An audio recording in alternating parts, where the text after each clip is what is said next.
This episode is powered by Babe Beverages. A lot of times you're buying that You got to buy the shelf You're space. not earning it. Yeah. You're buying it. And there's a specific placement that you want to put it, but you have to buy that space as well, right? You usually don't get to choose. Oh, okay.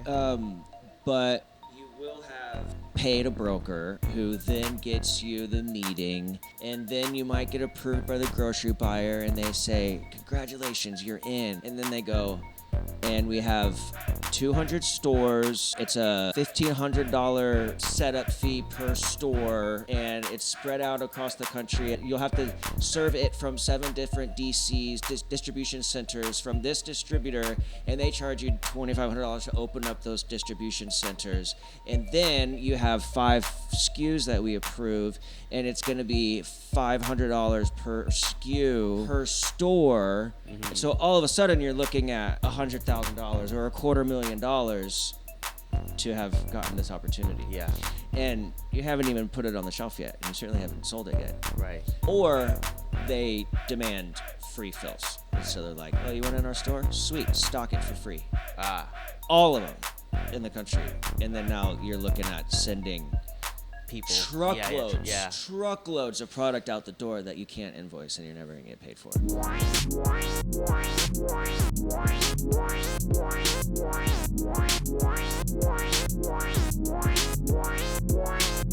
Welcome to the Beverage Club Podcast, a show where we spin the wheel of 1,000 drinks and have conversations with dope people doing dope things. I'm your host, Patrick Hayes, and today we're with the partner and brewmaster of the dude responsible for the 2025 Hawaiian Pog Awards winning gold and also silver for Brewmaster's Reserve Special. Did I say that right? Special Reserve. Yeah. Special Reserve. Yeah. Let's get it right, Pat. Yeah, and we have Mr. Travis Davenport with us, welcoming us to Babe Beverages in their home facility. Gave me the tour and everything, so thank you for coming on the show. My pleasure. Glad to have you here. Yeah. Yeah. Cool. This is our kombucha brewery. We put this together 6 years ago, probably in our 7th year in this building.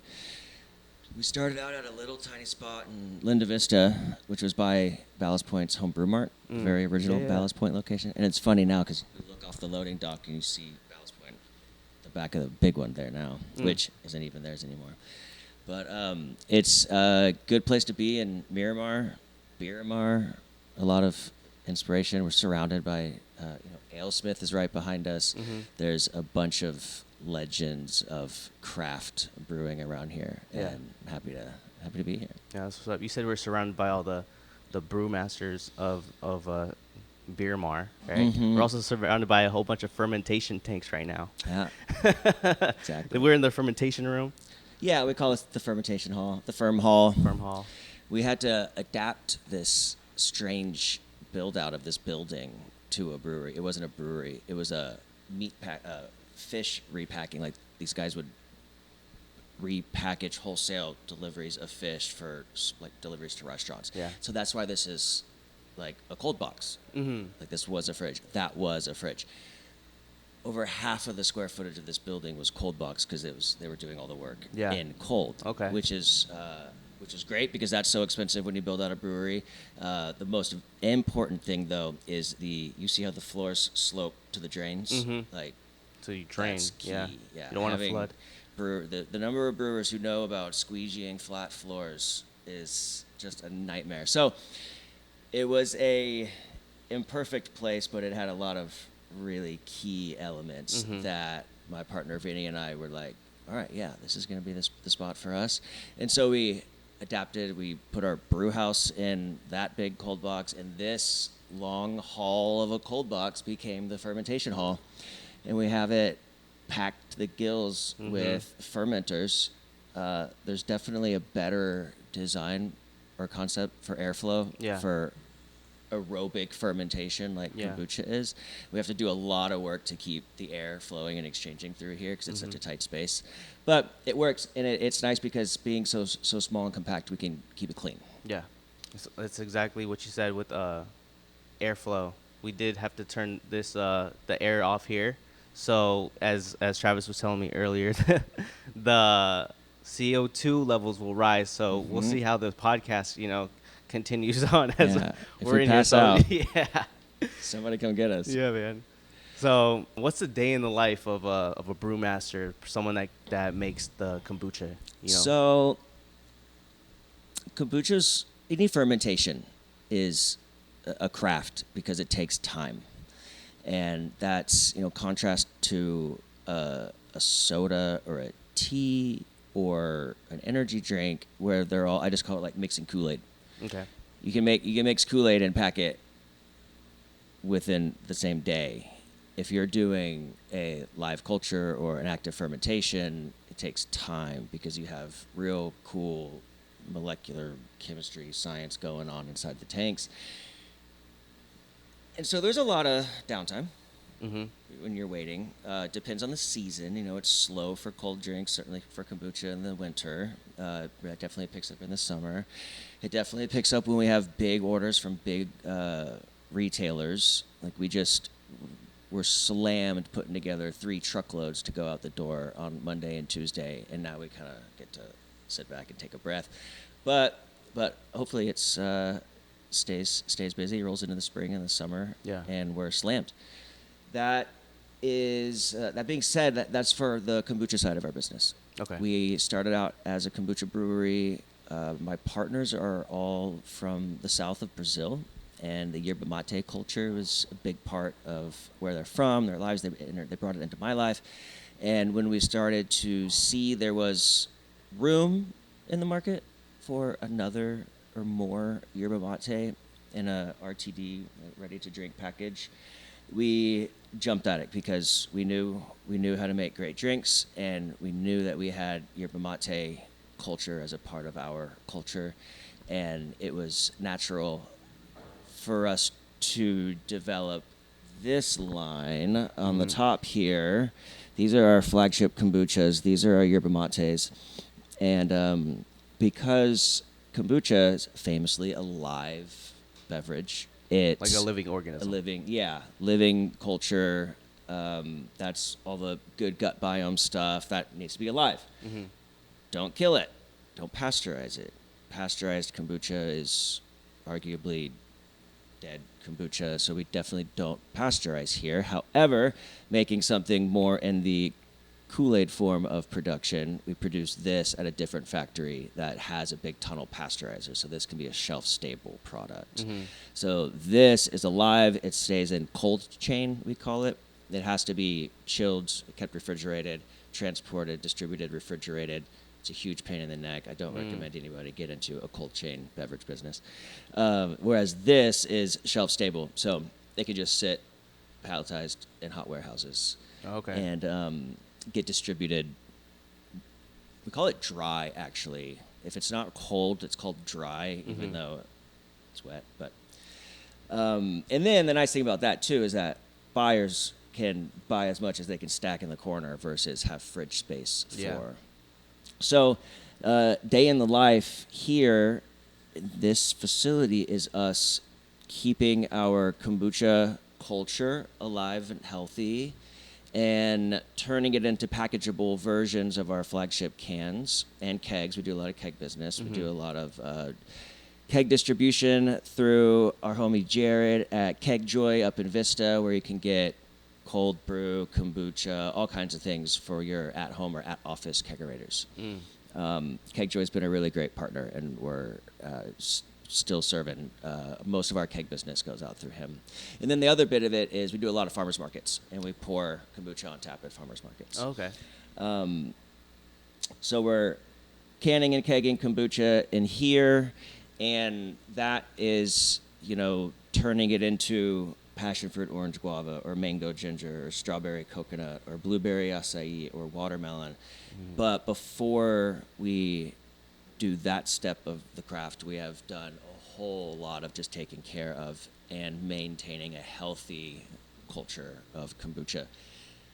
We can get into that if or when you would like to. It can go super deep. Everyone's heard of the SCOBY. It's an acronym for symbiotic culture of bacteria and yeast.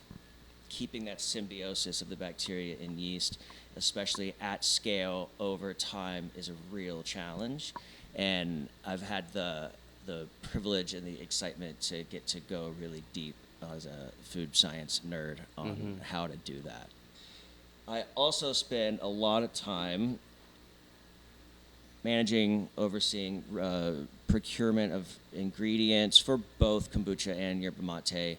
But when we do the packaging of the mate at the co-packer, it's, you show up and it all has to be ready and all has to be perfect, and you pull the trigger, and there's a whole lot of work to get you to that point. Yeah. So a whole lot of what I do is managing, running production, and for the yerba mate offsite, and then my team here does a great job making sure that we are putting out as much kombucha as we need to, when we need to, and the build out of the place, all the hardware around, knock on wood, not that I have any wooden shoes. It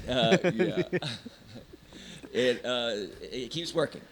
Every now and then something goes down and we got to go scramble to fix it. But most all of this built out here, me and my buddy Jake, my head brewer, have put together and maintained, and it's been a lot. Everyone always asks me if I was trained in this. No, learned it as it went on the fly, just because we had to, and it's still working. Yeah, yeah.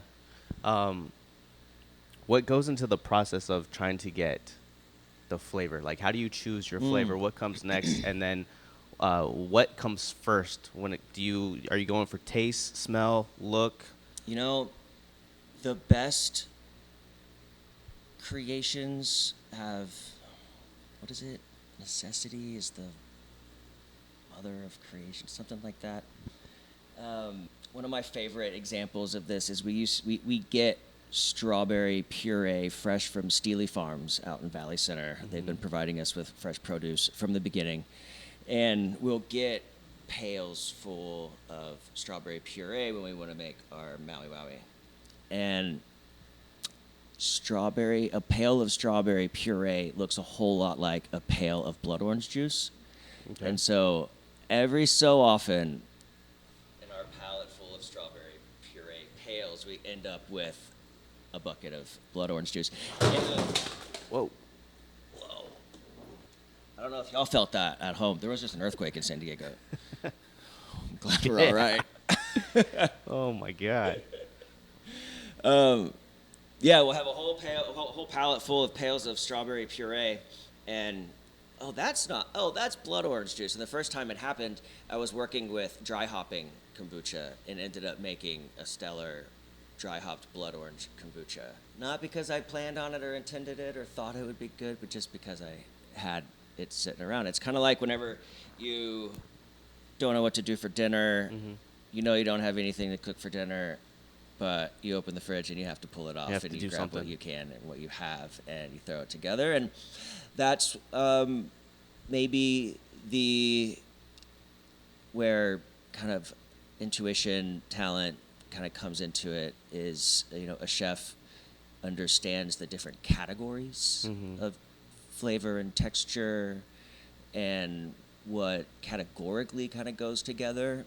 And then once you have those, you can take those Venn diagrams and play around with, and it's not really that hard to say, you can take any berry and any citrus, combine it in endless ways, and you're going to get something that's good. And if you have great kombucha, if you start out with a good base, then it's simple. Because there's really not, as a percentage, there's not a ton of juice or puree or any ingredient in the kombucha besides just the fermented tea base kombucha.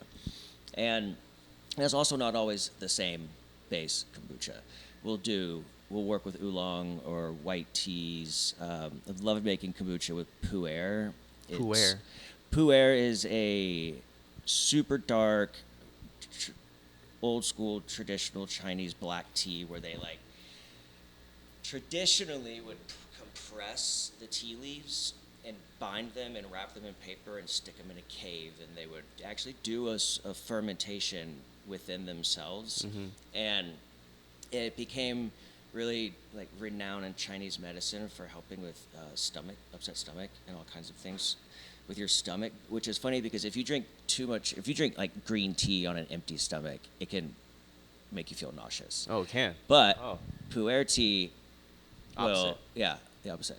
So getting into the tea, a black tea and a green tea taste very different. There's all kinds of oolongs. There's pu'er that all offer different things. So if you're starting to craft or like lay out or design the kombucha that you want to make, or anything that you want to make, the foundational parts of that recipe, like the tea, can be the biggest element, even more so than if you're going to do juice or puree this or essence of that.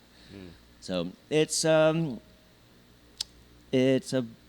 lot of, and at this point it comes down to a lot of experience. Yeah. We've done it for a long time. Yeah. It's just like a chef in the kitchen. They didn't deliver. They delivered the wrong thing. Well, we gotta get the menu out tonight, so Gotcha. we pull it together. Yep. So yeah, you have 5 flavors here. Has there been a flavor that you've tested, you've liked, but put it out in the market, no one liked it? Mint. Really? We started out just serving in our tasting room. So every one of our customers in the beginning had the opportunity to taste anything Before it on went out. tap at the bar before they would make a purchase. That's the opposite of the experience of a customer in a grocery store. Gotcha. Unless there's someone doing a demo there, you are buying things based off of what I call shelf appeal.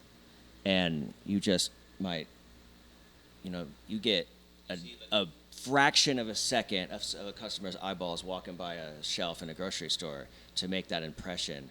And if there's some part of it that they doubt or think they might not like, they're already well past it, and the decision to not pick it up and look further or to purchase it is gone.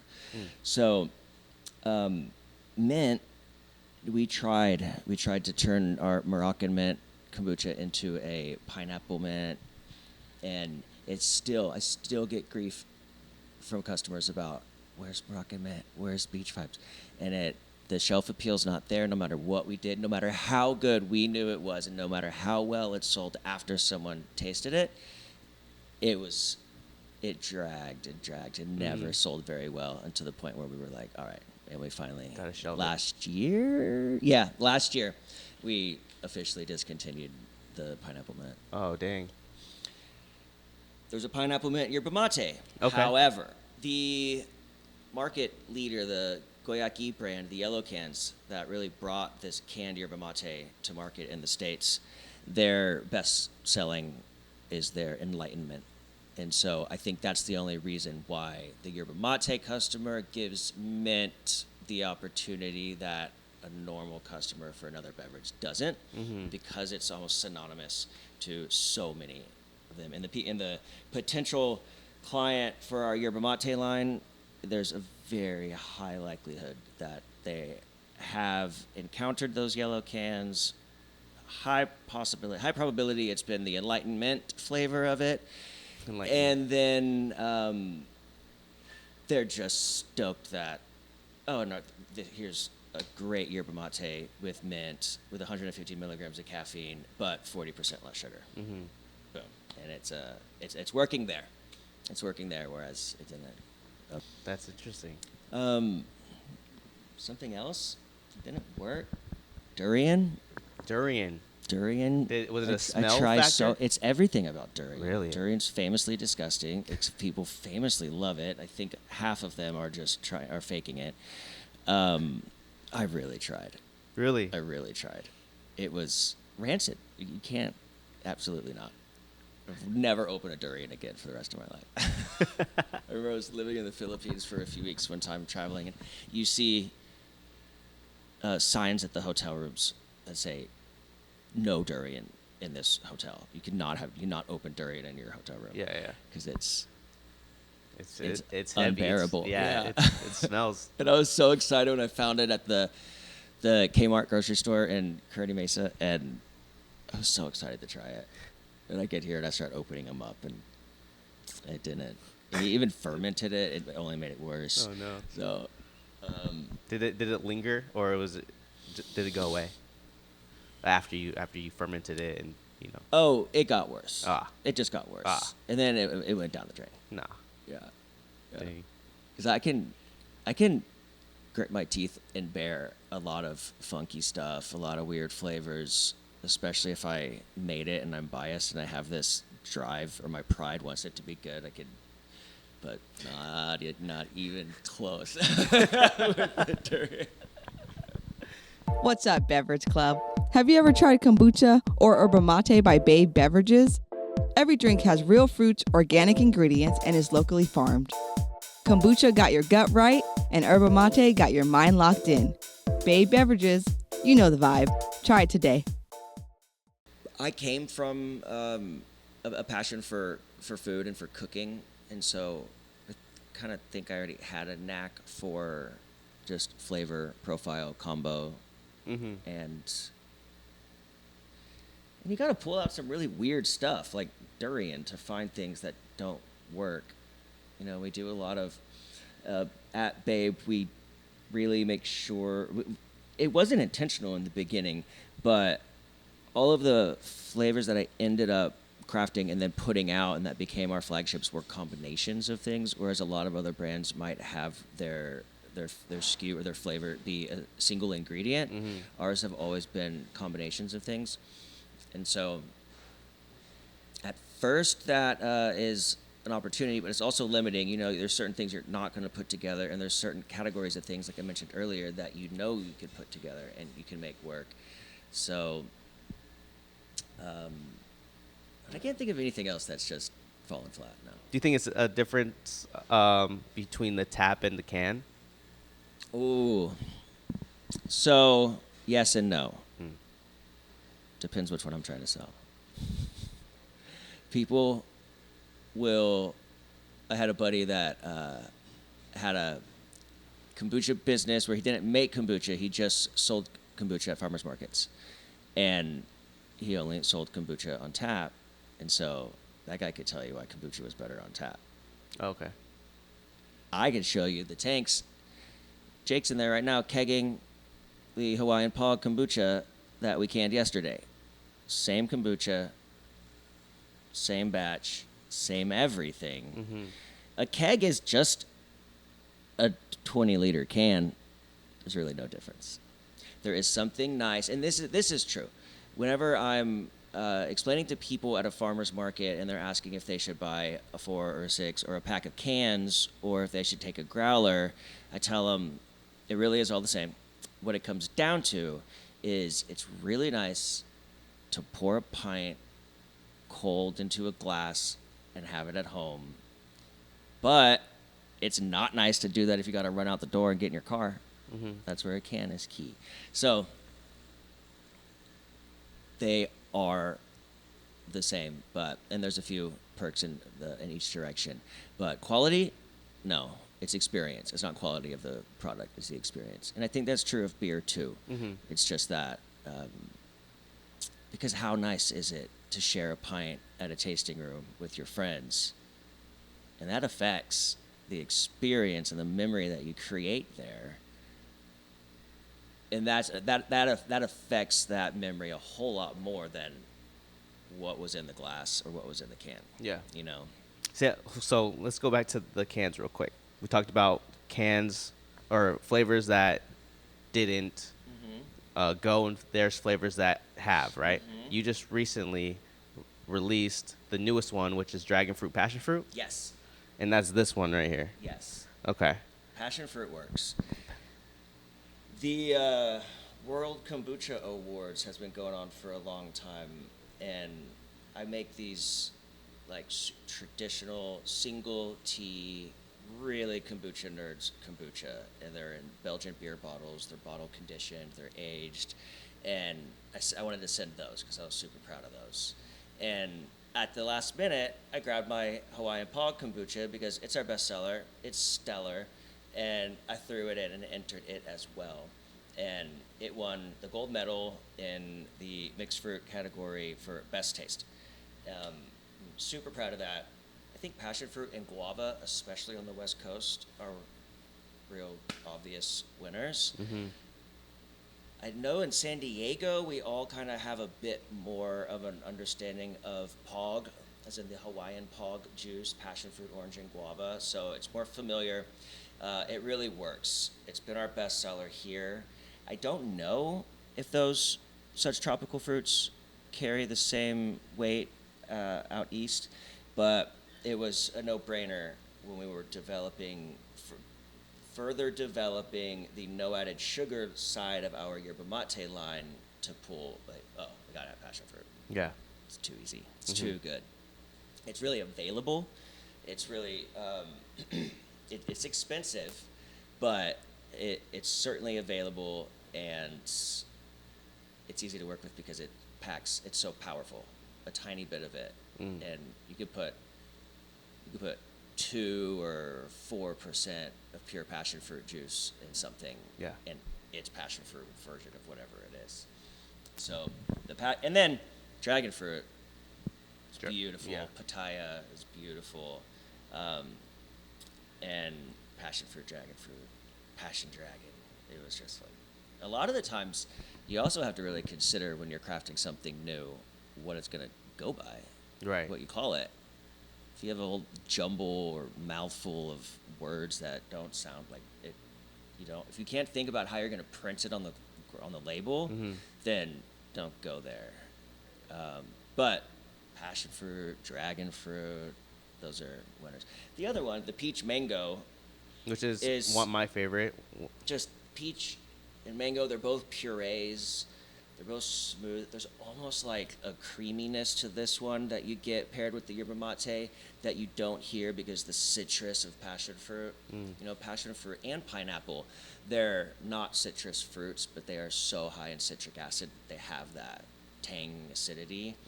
And these are really good examples of kind of opposite ends of what fruit has to offer. And what's coming next on there, on the no added sugar line? We have 4 really great flavors here. These are made with 40% less sugar than the market leader in the yellow cans, but still, so relatively low sugar, although it still is 16 grams of sugar, which for someone who's really sensitive or intolerant of sugar in general, we made these no added sugar versions of the yerba mate, and I want to grow that into a 3rd and 4th, so we have 4 there and 4 here by the end of the year. But yeah, you see, we got passion fruit in this, passion fruit in this line, passion fruit in this line now.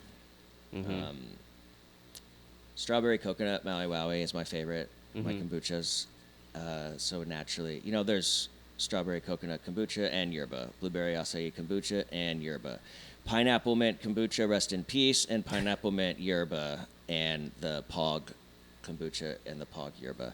So stick with what you know. Stick with what works, too. Yeah.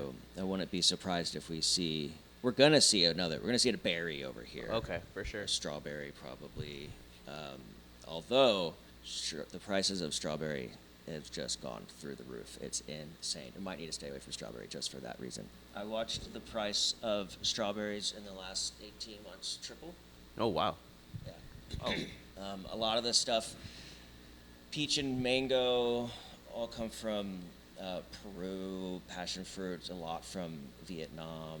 I think the dragon fruit I have right now came from Argentina. And shipping costs, which are affected by oil costs, and then obviously tariffs, are just decimating the industry. And something like this that has such a tiny profit margin already, where you might have a couple nickels or dimes of profit, if you have to throw in a 5-cent increase because the juice went up from one contract to the next, that's huge. It's funny when we're talking about things like this because we're counting half pennies per flavor because the margins are so tight. So do you have to do, obviously there's some math involved in terms of like what you produce to how much you have to sell to continue the ball rolling, right? Like, yeah, the rule of thumb is never enough. But you got to get over a massive hump. It's a mountain before it's like really rolling and paying for more than paying for the next round to make it, and then also the overhead to warehouse it, to pack it, to ship it, the overhead to keeping the lights on, the paying the staff, all of that. It's a big hurdle. It's a really big hurdle. We're still just hustling. Yeah. And it's a struggle, but we really are feeling exponential momentum behind us now, and can see the path of how that goes. And you got to get so much out there. You have to do so much with marketing, especially for a new brand.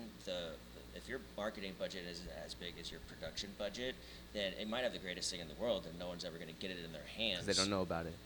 The best thing we've done is just go to college campuses and just give out, and not sit there at the demo table in a sample cup, but just sit there, hand them off, open the doors of the truck, and just hand out cans. And then they might see it in their on-campus store, and then they'll buy it. And without that, because people were creatures of habit, so we stick with what we know. People stick with yellow cans when it comes to Yerba Mate. People stuck with Red Bull for a long time. People stick with Monster still. Yeah. People stick with coffee still more than anything. And now that there's so many options for all of us serving our caffeine addictions, it's super competitive, and you gotta stand out. And the best way to stand out is to someone has to have experienced it, like, without having chosen to. Okay. So you stick a free can in someone's hand, all of a sudden you get a chance that you wouldn't have ever gotten if they were either going to buy this thing they don't know with their $3, or they're going to buy this thing that they know they can count on. Yeah. So getting that kind of momentum rolling, because it's not like you can all of a sudden turn a profit by selling 5 times more. Like, we're talking 25, 50 times more before we're really growing a brand in this modern era of like venture capital supported business and brands. Like the rate that you must grow in order to get the attention, to get the next round of funding to go big and become national brands. There's no bootstrapping it anymore. There's no mom and pop shop for this kind of stuff, and we've struggled hard because we have bootstrapped it. Yeah.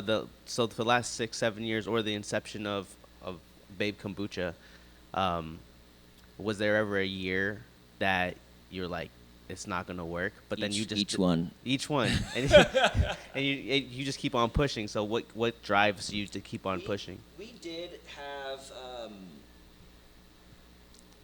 doubled our revenue 3 years in a row. Okay. But that was small. It's easy to do when your revenue is a few $100,000 to double it. And then it kind of plateaus when you start to get towards 6 figures. And then we're not a startup. We're not a new small business anymore. There's been hurdles each year since then that we're as excited as we've ever been, felt more momentum than we'd ever felt, and also more nervous and afraid and worried. And a lot of times they go hand in hand, and a lot of times they all exist at the same time. And my partners and I are such a great team because we can balance each other out. One of us might be needing talked off the edge while the other one's on cloud 9, and that could all be going on at the same time because we're all spread so well in managing different parts of the company that we might just be on different wavelengths for the moment. You're worried about totally different things because you're taking care of one and the other one's taking care of another. Yeah. If someone's doing accounting and cash flow is terrible and we can't pay a bill, but I just got the gold medal in the mail. Like yeah. That's what's up, man. So what keeps you going? What makes you continue on? Caffeine. Yerba Mate. Let's have one. Okay. Yeah. You know, I honestly got to where I wasn't drinking much caffeine at all anymore. And this was kind of too much. It was just kind of a part of my health kick journey that I was not drinking as much caffeine. And then I had a baby. Cheers. Cheers. And so then I needed, and she just had her second birthday on Wednesday. And now two? I'm strong in the caffeine game again. Yeah. Nice. She's 2. But yeah, what keeps us going? Her, my daughter, and my wife, and really wanting to pull it off, to provide for them. Yeah. The inspiration that we are making something that we believe in. I really think that there's certainly healthier things to put, if you were going to be as hardcore about it, nobody would drink anything but water and salt. But I really think that our offering is healthy choices. Yeah. I really want to continue to offer something that I believe in. I also always wanted to create jobs. I've always wanted to have a business where I could create jobs, and my guys have good jobs, and they get paid fair, and they are respected, and that's a really big part of it. I love what I do, and I spend so much time, especially in the beginning. We spent so much time stuck in the brewery, and you get outside and you get in the sunshine and you get in front of customers. Because when we closed down the first shop, we eventually closed down the tasting room too, and we lost that interaction, that face-to-face. Gotcha. And I really missed that. But we started doing a whole bunch of farmers markets, and I'd go do them myself. And that experience, seeing people that are fans of the brand that tell me we make the best kombucha, that they love it, or I never liked kombucha, but this is really good, that is inspiring. Yeah. And some things kind of come natural, like when I was drinking the yellow cans, and God bless him, what Goyaki did to bring Yerba Mate to market, I will forever be grateful for. But it's 30, 28, 40 grams of sugar. Why? Mm-hmm. Why haven't they changed their formula in 15 years? Okay, I'm going to do it. And being able to do something that I knew I could do, that we knew we had what it takes, and could do that, craft that, get it to market. How could I not? Yeah. We as you're talking and you're looking at your can, I just see you light up as you do it. So what was that first can like? I have the first can that ever came off a canning line. It's not here? Somewhere. It's not right here. Oh. No, I mean the literal first can. Oh, okay. Not the first flavor. Yeah. So wait, is it the same one of these flavors? It was Maui Wowie. Okay. But it was orange. Okay. And it was Cali Gold. It was both of them? Oh, both of those were the first time. So in our original spot, obviously we didn't have a canning line, and there was a company called Mobile West Canning. Oh, okay. That was a mobile canner. And one of my good friends and one of my best employees, AJ, he used to come into our shop in a box truck, and they would bring in a canning line on wheels and set it up, and we would hook up to our tanks and we would can, and then they would leave, and we'd have a couple pallets of cans. And that's a thing that San Diego, being the home of craft beer, provided that most other cities don't have available. There are more now, but 10 years ago, it was pretty novel, and we were able to do that. And whenever I did buy a canning line and was setting up, I was like, I got to call, where's AJ? I got to get AJ in here. And he's been with us now for 6 years. Since we got in here, the goal was to not ever have the canning company, to not ever have Mobile West come in here. And so it was quick to okay, I got to figure this thing out. I got to learn it. And so I called up AJ. I was like, dude, I don't know what you're doing, but I want you to come work for me. Good job. He's been here. He's the man.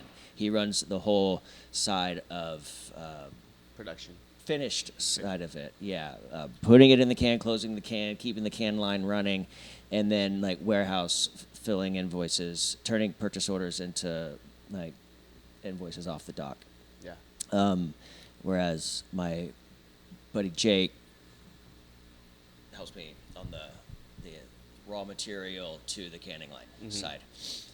And I forgot what your question was. It was when you saw the can and your first first can. can. First can! Yeah. Yeah, AJ was there. We put the first can off.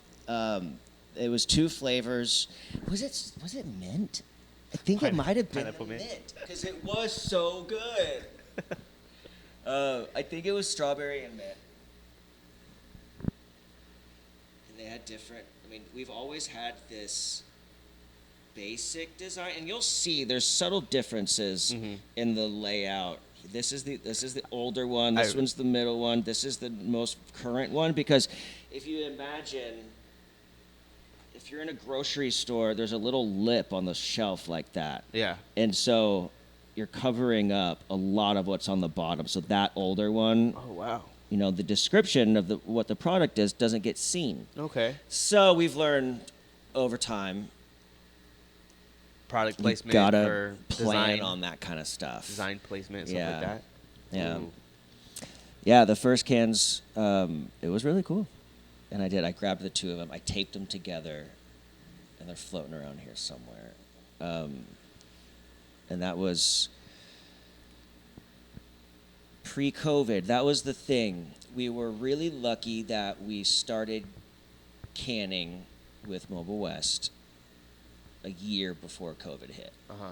And we were very small scale on some shelves out off premise. First time I ever seen your can was at the Nautilus coffee spot in Oceanside. Yeah. That's the first time. I think they're like an OG client. And a lot of those like super local clients, accounts, friends are what we built this off of, and we're really grateful for that. And, you know, Jimbo's grocery stores. Jimbo was a client and became an early partner, and it's really nice that, you know, where can you get this? Well, I know you can get it at every Jimbo's. Not everybody can afford to shop there, but There's a Jimbo's around here? the closest one I think is Carmel Valley. Oh, okay. I've never heard of Jimbo's before. I did go. Really? I did go on your website to see where you could find them, because the only time I saw this was at the Nautilus coffee spot, and that's the only time I've ever seen it. But I did go to your website to see that you're on Amazon, Instacart. Oh, yeah. And then Fraser Farms. Fraser Farms. Yeah. We've been in and out of Gelson's stores, I think. We were in Sprouts for about 2 years. And then they kicked us out. Why? And then a few months later, had a strawberry and a passion fruit guava Sprouts brand kombucha on the shelf. Which is the way that works. Yeah. Which is the way that kind of grocery business works. There's nothing you can do about it. It's just like clothing. You can't patent shorts or a tank top. Someone moves the seam a centimeter and it's anew, just like flavors. You know, I didn't invent Hawaiian Pog. I was going to keep Sprouts from making a Pog, passion fruit, orange and guava kombucha. White label it, SM co-packer. Super inferior Pog kombucha, to be clear. I think that's quite undisputable. But that's how it goes. You certainly can't count on keeping every client you ever get. And if you do, you're just really set up for disappointment. Yeah. Things come and go. I wish we were still in Sprouts, that's for sure. It was a lot more fun. We were moving a lot of kombucha through Sprouts. And that was the thing. It always sold really well. That's what it was. Exactly. That's what it was. And that was the 2 best sellers. Yeah, okay. And then, poof, oh, we're going to try something else. Oh, Sprouts brand kombucha. Awesome. Yeah, competition is crazy, man. Especially with, there's multiple kombucha and or your mate brands out there, what differentiates yours to theirs? That's a really funny question. I wish my partner Vinny could hear you ask me that, because that's what every buyer asks a sales They do. guy. Okay. Every buyer says, "What's different? Why should I put yours in?" Oh, we're the shelf's designed. It's working. We're selling kombucha from those other brands. Why is it different? To me, as on my side of things, I just want to be like, it's better. What do you mean? But you got to have it in a brochure with bullet points. Yeah. And I've never been good at presenting that, but I was confident that we were going to win a medal at the Kombucha Awards for Best Tasting Kombucha. And the thing I think that we say is it's the flavor combos. It's not nearly as sour and vinegary. The main kombucha on the market that's been the leader, they're like half a yellow billion. can? No, of kombucha. The yellow can's Yerba Mate. Oh shit! Yeah. Yeah, Okay. yeah, no, not the Yerba Mate. So our biggest distinction in our kombuchas is that it's a much more approachable kombucha. The main kombuchas on the market are way more acidic. Like, I checked the pH on them here, and the pH is like down at 2.8 compared to like a more reasonable like 3.1, which is better for your teeth anyways. Not to mention, because it's so sour, it has to have so much sugar in it. And, Because sugar is a preservative. sweet and sour. No, because it balances it out. Oh, okay. You can take something that's so sour, this far on the sour end of the sweet and sour spectrum, and balance it out with this much sweet, and your taste profile is right here. You can have this same taste profile if you move them both in a bit. Got it. Because they sweet and sour balance out. So don't start with it so sour, and then we get a lower sugar kombucha and a less aggressive kombucha. So less vinegary taste. That was the reason why most people were turned off from kombucha the first times they had it, is because it tastes like vinegar. So sour, not for me. And then still to this day, it's been a long journey of getting people from no, I don't drink kombucha, or what is kombucha, to no, I don't like kombucha, to oh, I'll try it, or oh, I like yours. We have a lot less of I've never heard of it now, but we're still daily converting from oh, I like this. Oh, I know I don't like kombucha. Oh, I like this. And I think that's because of the craft, the flavor combos, the marriage of the fermentation and the kombucha itself, and that it's just more approachable.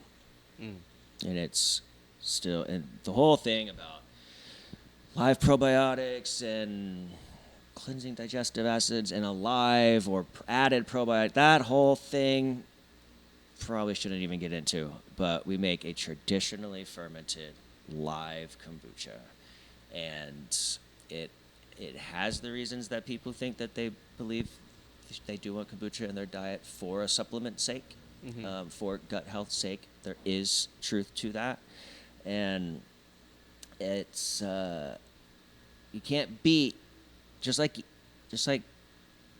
anything fermented, local, slow, close to home, diverse. The more variety, the better it is when you're talking about serving your microbiome and your gut health.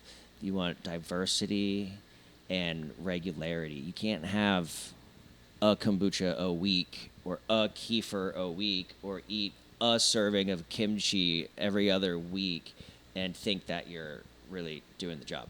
You need this stuff on your plate daily, in your drink daily, and all kinds of variety. And I like that we make a live kombucha, and it can be a part. And I used to teach home brewing regularly at the tasting room until COVID, and I still get to teach at one of the colleges once a semester about kombucha, which has turned into a more general conversation about fermentation because of this. Because live probiotics, there's an endless list of what that means, those healthy bacteria that our gut thrives on. And you get different ones from different foods and different drinks, and the more the better. So that's a big part of why I love putting our product out. So it inspires us to keep going, and also does set it apart, because there is a lot of sterilized, pasteurized kombucha out there. A lot of times if you see a kombucha, or on the back of it, it lists like a Bacillus coagulanus or Hay Bacillus 51111. Those are all commercially available probiotic additives. And that's a telltale sign that they have sterilized it and added some probiotic to it, and it's not. Yeah, it's a trick. Right. So those cans could be out in the sun or in the heat. Yes. Wow. Yeah. That's something I actually learned today.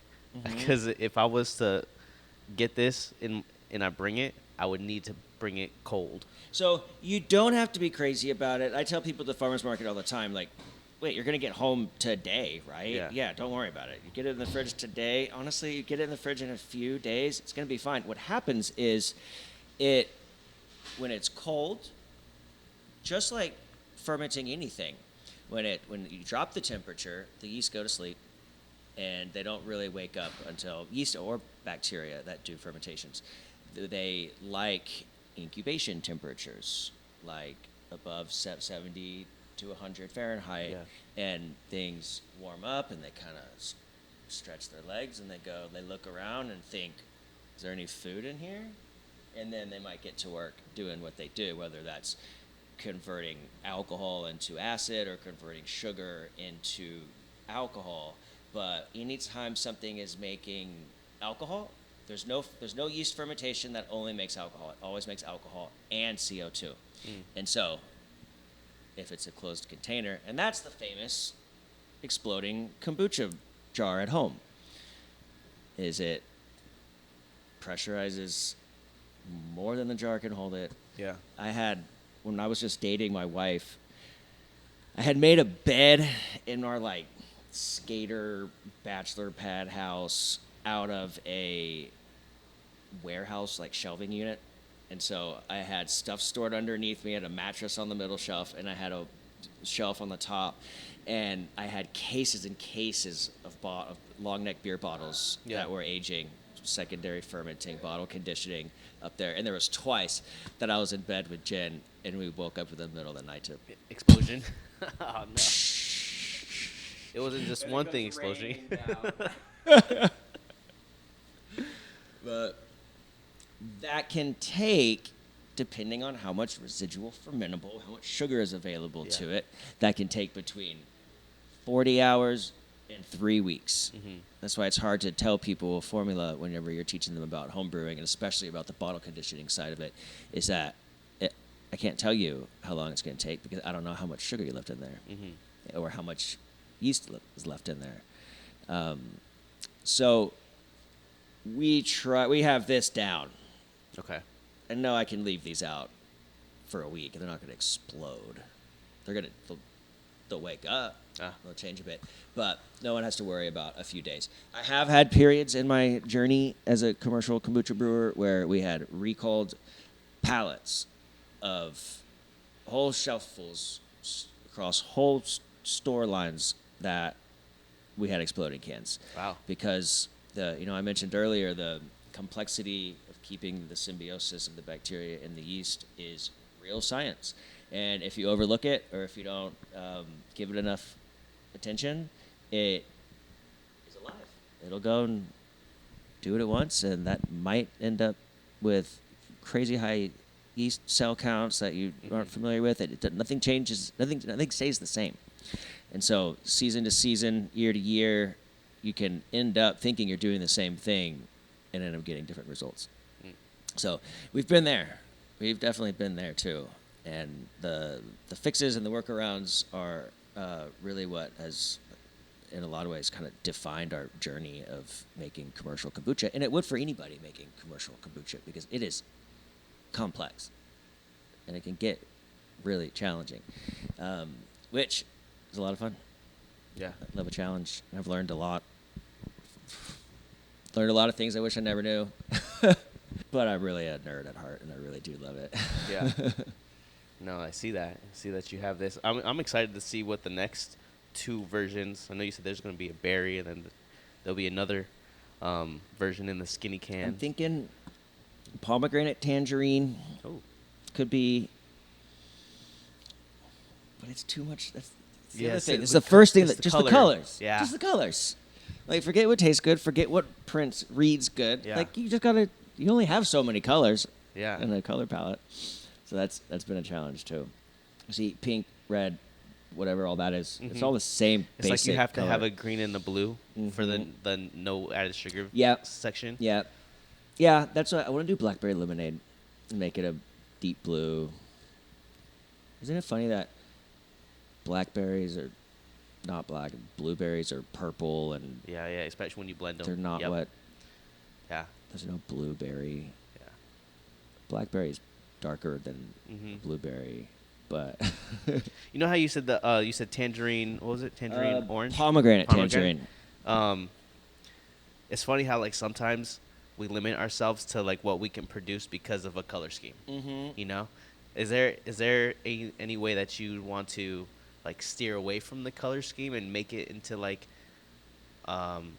something that you can, like Celsius, right? Celsius is just a white can and it has like a fruit or something on there. It's or negative space. Like, that's why they're all silver cans and they have an accent color. yeah, I think, are Celsius white or are they silver? I think they're white. I think and they have some color scheme Yes, to they their do. graphic for their flavor graphic. They have like a fruit, like they Yeah. have like their fruits or Yeah. whatever it is. And I mean, they are. or they're like some the are word different. graphic Yeah. design will have Exactly. a color code to it. Yeah, that would be great. Because I think that That would be pomegranate so easy. tangerine would Mm-hmm. I'd try it. I think it is coming. It is coming. But you can't just like You can't just get rid of it. these you know? can't not have colors on Yeah. the shelf. Yeah. You know. I guess that's what makes it stand out too. And you know what? If whatever brand development corporation, massive capital fund launched Celsius, they can develop the whole scheme and have it on shelves or lined up to fill shelves before they even think about what's in the can. Mm-hmm. And it costs so much money to get on shelves, and it's such a racket in Money. the grocery business. Money through the stores or Uh-huh. or Distributors and distributors. stores. Okay. Yeah. And so maybe you could do something cool without having like color schemes to differentiate stuff or make it stand out, make Yeah. it pop if you know you already bought the shelf space. Gotcha. Because a lot of times you're buying that gotta shelf buy space. the shelf You're space. not earning it. Yeah, You're yeah. buying it. And there's a specific placement that you want to put it, but you have to buy that space as well, right? You usually don't get to choose. Oh, okay.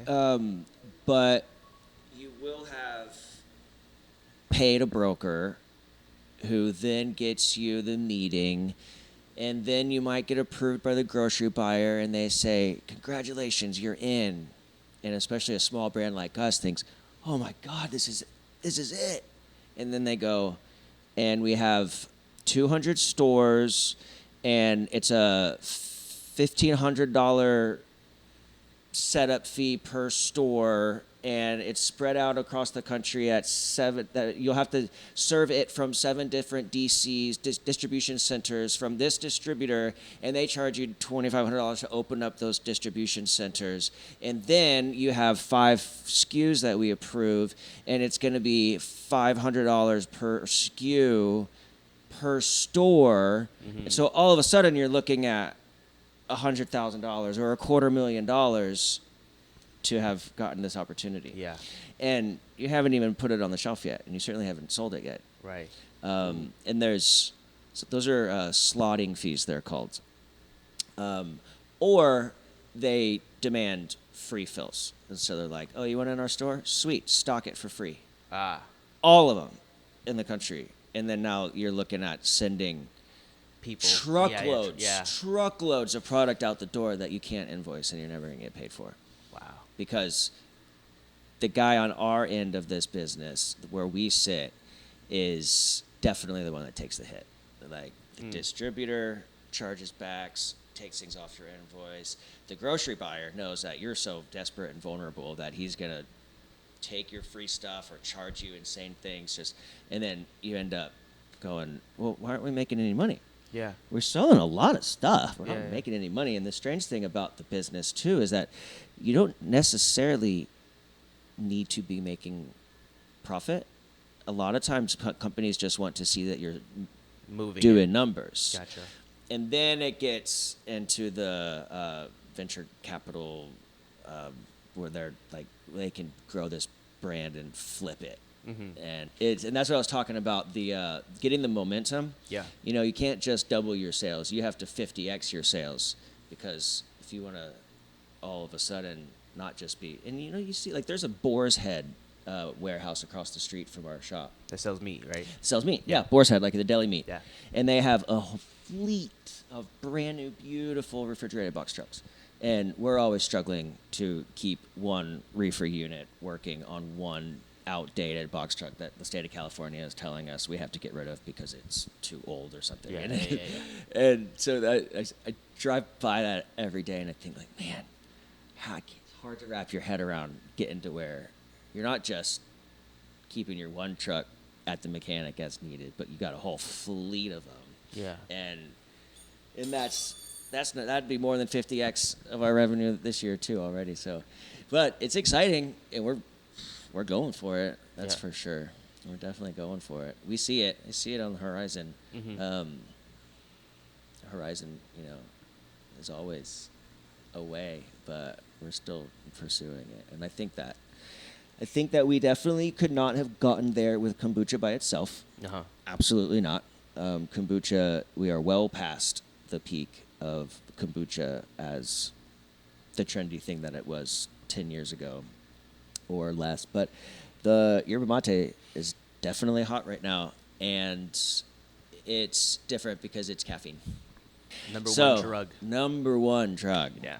So if we're going to have a fleet, and if all of us are going to take good care of our families and provide for our children in the long run, we got to get in that space. That drug dealer game. That's right. Got to move something. Yeah.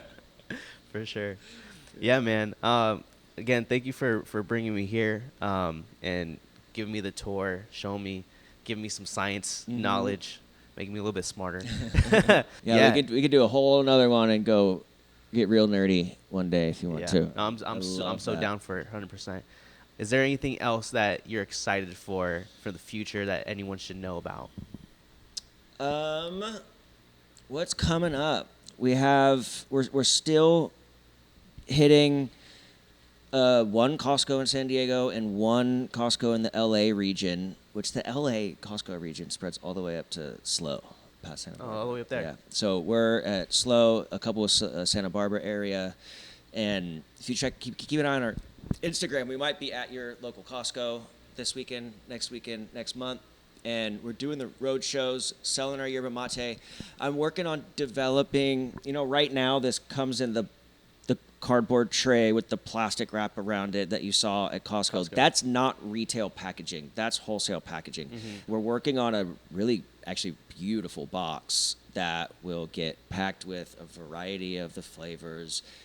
There's going to be one for this line and one for this line. And getting that to be they call it an inline item at Costco, a regular item, is going to happen this hopefully late spring, early summer. And so then you'll have our yerba mates available in all of Costco's. Nice. In a Costco near you.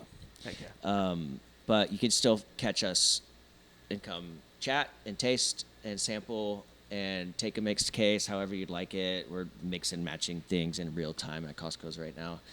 Besides that, we're doing a lot of work getting in, all of these college towns will have a store on campus that will sell more product than one of the Sprouts ever did in a week.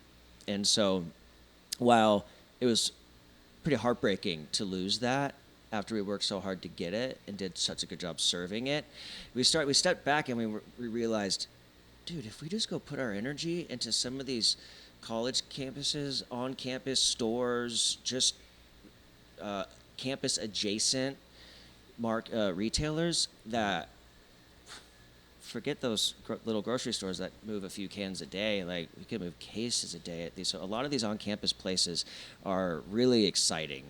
And if you want to see Babe Yerba Mate available and Babe Kombucha available at your college campus or at your local university store, hit us up. You can get to us on our Instagram, or you can hit up orders at babebeverages.com, and we will do our part to get it in so that you can see this and have it available.